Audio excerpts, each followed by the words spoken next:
Dr. Rothaker is drawing blood on Monty because we suspect that he may have Lyme.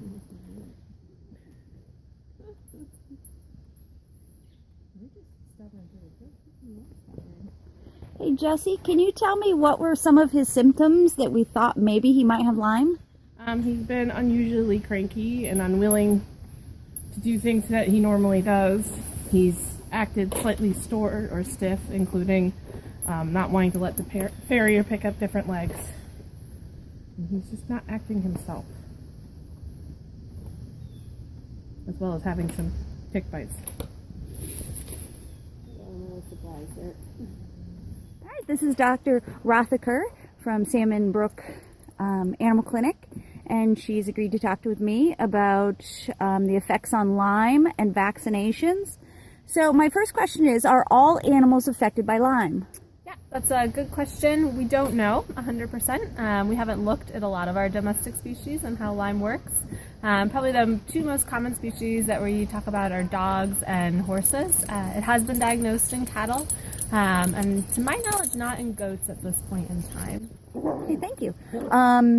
Is the most common sign arthritis, or are there other signs that would be present that we can look for in our own animals? Yeah, so in horses specifically, we talk a lot about this sort of muscle stiffness, maybe sort of looks like the horse has arthritis, but maybe radiographically they don't quite have the signs of arthritis yet. We also talk a lot about behavior changes, so both horses that are normally very well behaved get cranky and sort of act differently, and we've also had horses that are normally cranky and start to act nice, and people get concerned that those horses have been infected with Lyme. Other signs that we know that Lyme disease can present with is uveitis, or inflammation in the inside the eye itself, so painful eyes, as well as neurologic disease. Great. Do we take a blood test, and what does it measure if we do a blood test to check for Lyme? Yeah, so in horses, we draw blood and we're looking at antibodies to the disease. So the one test we do is just sort of a general antibody, and that's the one that goes to UConn. There's another test you can run that goes to Cornell, and it looks at antibodies to the disease that are present during different phases of infection. So we look at early antibodies versus chronic antibodies. Positive just means that you've developed antibodies to the disease. So we know in ponies, in a research paper, that you can give them Lyme disease, so inject it into their blood, and they get really, really high titer, so they've got a big amount of antibodies to fight the disease. However, those same ponies, none of them showed any clinical signs of any sort of disease.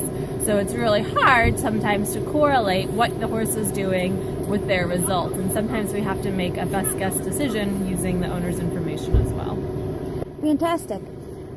Is it true that the blood test means that an animal was exposed, and do they always have signs, or do they always get the disease?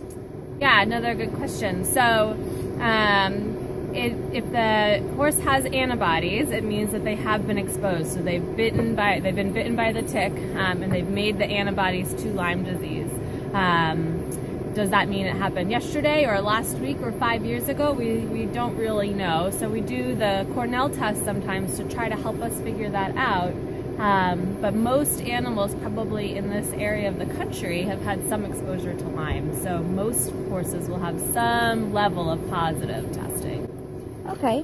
Now, is there a treatment? And if it's left untreated, what might happen?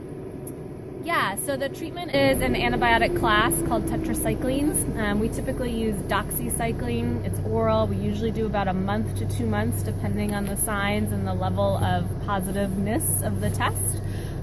There's other drugs available. Minocycline is another one. We think that's a newer antibiotic. It may work a little bit better. It's also more expensive. There's an IV form as well, and all of these we treat anywhere from 30, 60, 90 days. So it's a big investment. It's a long-term treatment. If the animals are left untreated, it could progress, absolutely, in real cases.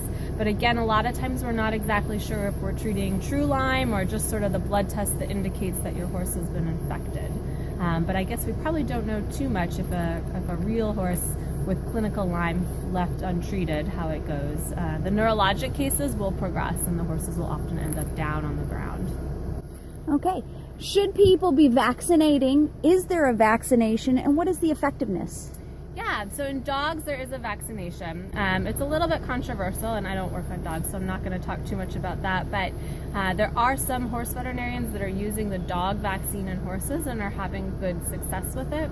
The only problem is it hasn't been tested scientifically in horses as far as safety and all of those things, so it's not something that this practice has adopted yet, but it is being discussed at national meetings. I think the dog vaccine is well liked by most veterinarians currently. Well, thank you very much for your time. That was great information. Not a problem. Thank you.